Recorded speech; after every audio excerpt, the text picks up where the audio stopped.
Ever feel like you're just drowning in news about global shifts, but, it's hard to see what's really going on. Like, who actually holds the power now? Yeah, it's confusing. You hear about this country rising, that one falling, but the underlying structure, that's what's tricky. Exactly. And that's what we want to get into today. Move past those simple ideas of just superpowers slugging it out. Right. We're looking at the different layers of influence, how it all actually works now.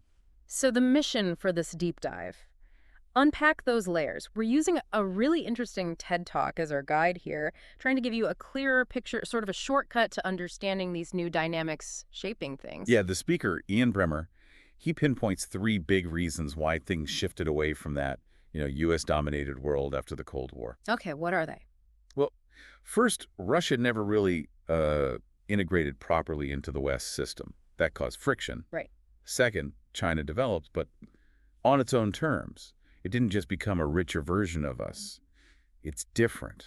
A distinct path. Exactly. And third, this feeling in a lot of rich democracies, that globalization kind of left people behind. Lots of resentment there. Okay. And he argues those three things are behind a lot of the tension we see today. Pretty much. They set the stage for where we are now. Okay, so let's start with maybe the most obvious one, security, military power. What's the shape of that order today? Well, on a security front, it's still largely unipolar. It really is dominated by the U.S. and its allies. Meaning the U.S. military reach is still unmatched globally? Yeah, that's a key part of it. The U.S. has this unique ability to project power, to send and keep forces pretty much anywhere. That makes it the sort of default security guarantor in lots of places. Which creates a weird dynamic, I bet. Countries relying on the U.S., but maybe not always loving it. Exactly. It's complex. Now, you mentioned China's growing military. Right. How does that fit in, especially in Asia? Well, China's definitely building up its muscle, no doubt, particularly in Asia. They have more regional clout, and that naturally makes U.S. allies there nervous. Japan, South Korea, others. So does that mean they pull away from the U.S.? Actually, kind of the opposite in some ways. We're seeing some of those countries lean more heavily on the U.S. security umbrella precisely because China is getting stronger regionally as a balance. Huh, interesting. And Europe, obviously, Ukraine changed things dramatically. Oh, absolutely. The Russian yeah. invasion, it's made European allies, well, much more reliant on the U.S. and NATO again.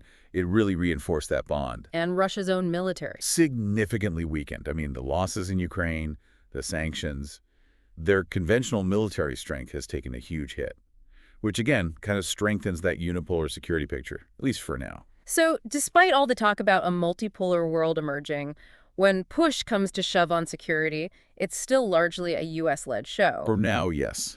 I Right. mean, sure, Russia and China have nukes, Yeah. but nobody thinks those are usable in, regular power politics. They're a deterrent, fundamentally. Unthinkable, thankfully. So yeah, Bremer argues this unipolar security order likely to stick around for the next decade, more or less. Okay, security, still mostly unipolar, U.S.-led. Now the economy, he calls that multipolar. How does that look different? It's totally different. Power is much more spread out. The U.S. economy is still, very strong, very powerful. What? But its military dominance doesn't just let it dictate economic rules to everyone. Yeah. It can't force countries to align economically just because it has aircraft carriers. Oh. And the really fascinating thing, I think, is the U.S.-China economic link. Despite all the tension, all the talk about decoupling, Yeah. trade between them is still massive, record levels even. They're incredibly interdependent. Wow, okay, that kind of flies in the face of the new Cold War narrative, doesn't it? It really does. That's the argument. So many countries, they want U.S. security, sure, but they also need access to China's market, which, let's face it, is huge and probably going to be the biggest by 2030. So they're caught in the middle. In a way, yeah, they want both. And that deep economic tie makes a full-blown, old-school Cold War split much less likely. It's just too costly for everyone. But it's not just the U.S. and China in the economic game, right? Oh, absolutely not. You've got the European Union. That single market is enormous. It sets rules, tech regulations, environmental standards that companies worldwide have to follow if they want access. That's real power. Right. The Brussels effect. Exactly. And then there's India. Its economic weight is definitely growing. Japan is still a major player. These economies are constantly shifting in relative strength. It's a much more crowded field. So you have this unipolar security setup, but this multipolar economic reality existing at the same time. Do they clash? Is there friction there? Oh, definitely. Increasing friction. Mhm. You see the U.S. trying to use its security leverage for economic goals. Think about semiconductors, right? Right. Trying to restrict China's access. Or critical minerals, maybe even platforms like TikTok. Using security tools for economic fights. Yeah. And China, meanwhile, uses its commercial power, its market access, its investments to build diplomatic ties and influence, using economic tools for geopolitical goals. So they're leveraging their strengths in one domain to compete in the other. You got it. And crucially, other players, Japan, Europe, India, others, they don't want either the U.S. or China to totally dominate the other sphere. Yeah. They're actively trying to maintain some balance, push back against either side getting too powerful overall. Okay, fascinating. So security, economy, established orders, more or less. Oh. But then Bremer brings in this third one, this emerging digital order. And he says it's different, not run by governments. That's the core idea, and it's potentially revolutionary. He argues this digital space, the infrastructure, the platforms, the data, Mhm. it's largely run by technology companies. Okay, unpack that. How does that play out? Well, look at Ukraine again. Beyond the military aid from governments, think about the tech side. It was companies providing vital cyber defense, keeping communications running so Zelensky could actually, lead and talk to the world. Right, like Starlink. Exactly. Without that kind of private tech support, Ukraine might have been digital isolated almost immediately. Imagine Zelensky unable to communicate. It could have changed everything. That's non-state actors having a decisive impact. That's a really powerful example. And it's not just in war, is it? The influence on politics, on just society. Absolutely. Think about political discourse. Yeah. How leaders communicate, how information and disinformation spreads. Social media platforms are central to that now, For better or worse? often for worse, unfortunately. Bremer links these platforms pretty directly to major upheavals. The January 6th riot in the U.S., those trucker protests in Canada, the insurrection attempt in Brazil. These platforms were instrumental in how those events unfolded. So it's like these tech giants have become these massive, powerful forces, almost like states in themselves, but without the same rules or accountability. That's kind of the point. They're shaping our world, even our identities, through algorithms. It used to be nature and nurture, right? Now maybe it's nature, nurture, and the algorithm. Wow. So the question used to be question authority. Now maybe it's question the algorithm. Who built it? What's its goal? That's a huge concentration of power. And what do they do with that power? Does Bremer offer ideas about where this digital order might be heading? He lays out 3 possible futures, basically, scenarios. Okay. What's the first? Scenario 1, a technology Cold War. This happens if the U.S. and China really manage to assert control over their tech sectors, force companies to align nationally. You get a split internet, basically. A U.S. Western digital sphere and a Chinese one. Very separate. Like a digital Iron Curtain? Kind of, yeah. Scenario 2. He calls it a digital global order. In this version, the tech companies manage to stay mostly global. They keep operating across borders, competing. But you'd have this ongoing tension, this competition between the digital world run by tech and the physical world run by governments.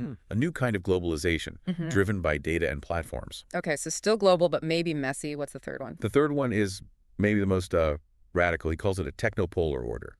This is where the digital sphere becomes so dominant, so powerful, that traditional governments actually weaken significantly. Meaning the big tech companies effectively become the most powerful actors on the global stage, setting rules, controlling flows, shaping reality, more so than nations. That's a profound shift. The implications for freedom, opportunity, they're huge in all those scenarios. Massive. And the scary thing is, there's no pause button on this tech development, is there? Bremer mentions this sobering stat about how, thanks to accessible tech and knowledge, the number of people capable of creating, say, dangerous biological agents is just growing and growing. Right. The genie's out of the bottle with a lot of this stuff. Which brings us back to accountability, doesn't it? What are the big questions for these tech companies? Bremer really presses them. He asks, okay, with AI getting so powerful, how are you going to be accountable? How are you going to handle all this data you're collecting responsibly? And critically, what about your business models? This advertising model. Where users are the product. Exactly. Where the incentive might be to amplify outrage, division, misinformation just to keep eyes on the screen. Is that model compatible with a healthy society?